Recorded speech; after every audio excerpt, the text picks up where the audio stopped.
Maegovanen Tolkien diri, imlimbaire maslin sararda. Bienvenue dans un nouvel épisode de Tolkien en bref. Et bienvenue dans notre nouvelle maison avec notre nouveau décor. J'espère qu'il vous plaira. Aujourd'hui, nous allons parler de deux peuples, les Ents et les Aigles. Cette histoire est en relation directe avec la création des nains. Donc, si vous n'avez pas encore vu mon épisode sur ce sujet, je vous encourage à d'abord passer par là. C'est également un sujet sensible, car il y a très peu d'informations et certains textes se contredisent. Je vais donc essayer d'éclairer un petit peu tout ça, sachant que les conclusions sur les origines et sur l'essence même de ces créatures données dans cet épisode restent mon interprétation et ma lecture de l'œuvre de Tolkien. Vous êtes prêts ? Alors partons en Valinor pour la suite de nos aventures.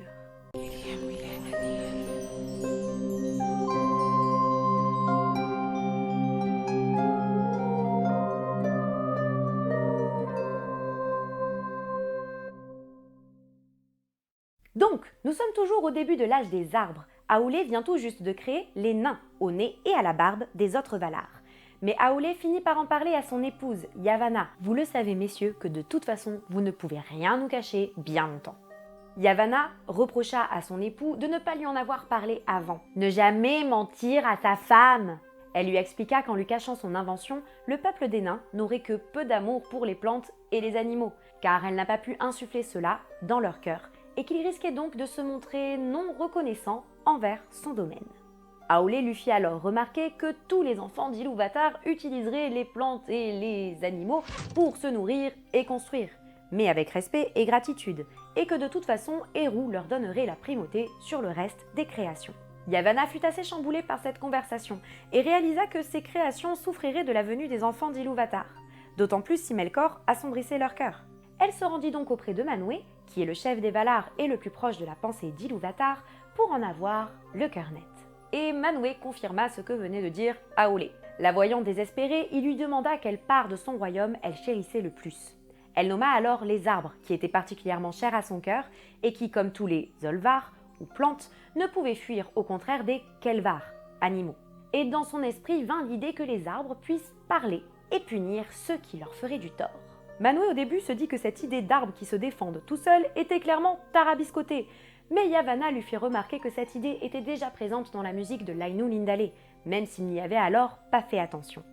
Manwë prit un temps de réflexion, et Ilúvatar mit son grain de sel en le faisant replonger dans la musique.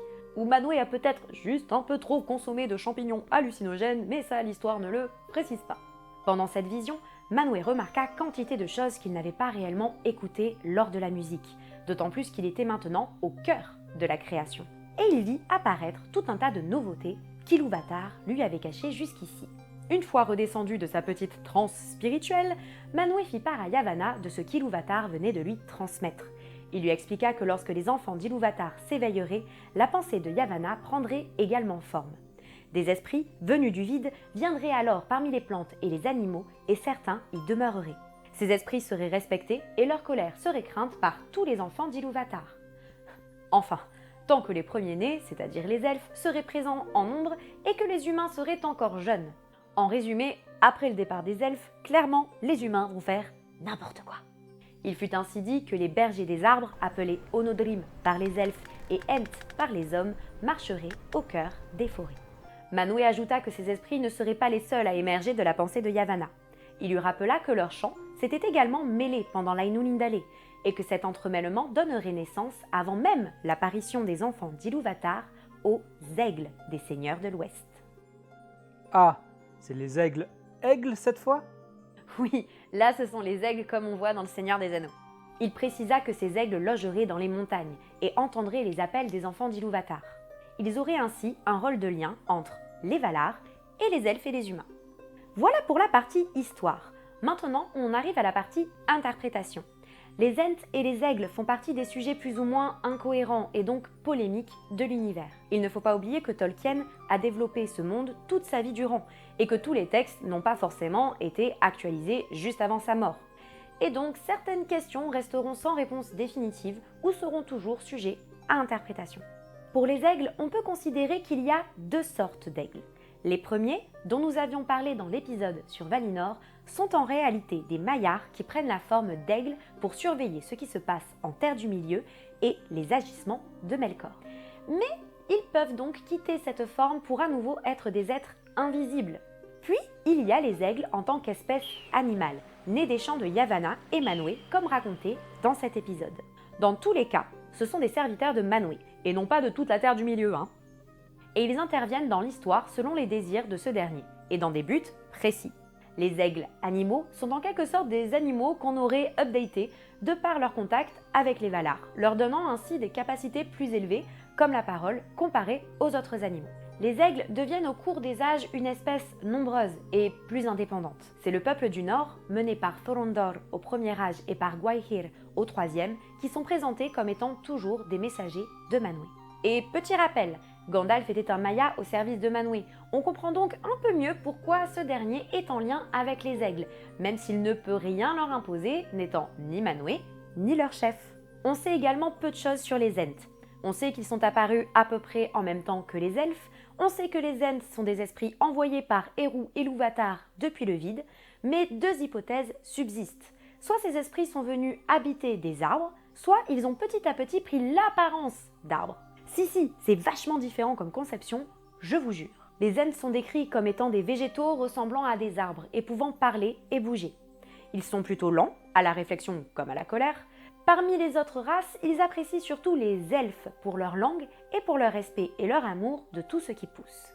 La langue des Ents est sonore, lente, répétitive, agglutinante et impossible à prononcer pour les autres espèces. Les Ents hommes, gardiens de la forêt comme Sylvebarbe, sont plutôt nomades et aiment les forêts sauvages, et les Ents femmes préféraient les champs et les arbres fruitiers.